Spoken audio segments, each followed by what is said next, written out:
Hey, what's up, everybody? This is Jeff. Today we're going to be talking about healthcare and disease in the state of Hawaii, the Hawaiian Islands.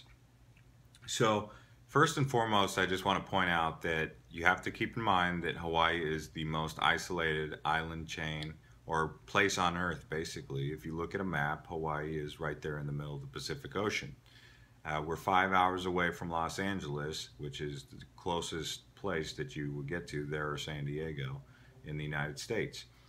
We're about 10 hours away from Asia, Tokyo by plane, Busan, South Korea.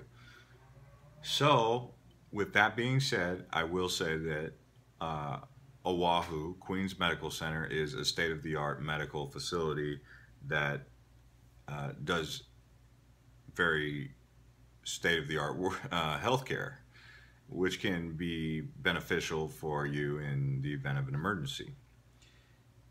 If you're on the Big Island or Maui or Kauai or Molokai or Lanai and something happens that requires critical medical attention, you would be air evac to Oahu, to Queens Medical Center. Big Island, Maui, and Kauai do have hospitals there or medical centers that can treat you in emergency situations, but if it's life-threatening, you would be air evac to Queens on Oahu. And that would be anywhere between a 30-minute to an hour flight, depending on how far away you are from Oahu. Okay, with that being said, Oahu is the largest infrastructure of medical centers that you will find in Hawaii, with over 20 emergency facilities and other practices that extend beyond the 20, such as optometrists, specialty healthcare facilities, chiropractic care, stuff like that. Big Island is also set up like that, and so is Maui, with chiropractors and optometrists and just various different types of specialty care facilities to meet your needs. So it is fairly well set up. It's not podunk. Now, if you go to one of the other outer islands, Lanai or Molokai, I'm not going to say that it is as well set up as the Big Four.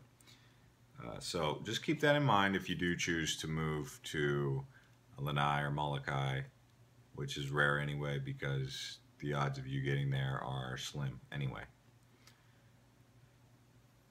So another thing to talk about is alternative medicine practice. So there is a lot of alternative medicine and gurus around the islands who practice without a license and are into Chinese medicine, a lot of vegan, vegetarian diet, alternative practices, yoga, stuff like that, crystal healing.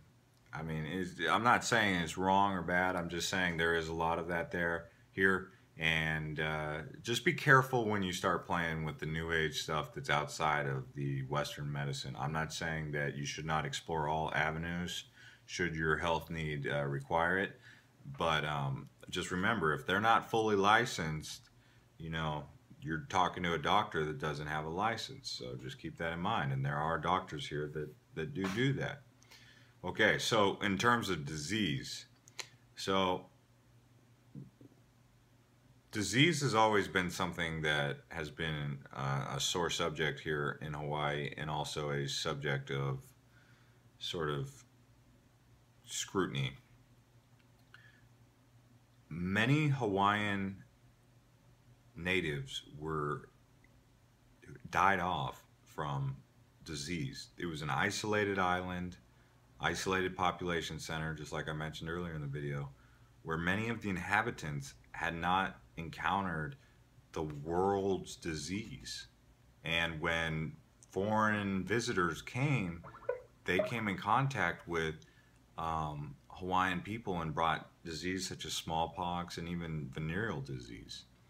Okay, so this is something that happened to this island. So there is some screening that takes place before bringing animals and other non-indigenous plant species to the islands because of it being an isolated population center that might not be able to handle an invasive species or an outside disease, really. So, as some of you may know, they had a leper colony in the islands, and that's an interesting history that you can look up for leprosy colony that was set up by missionaries.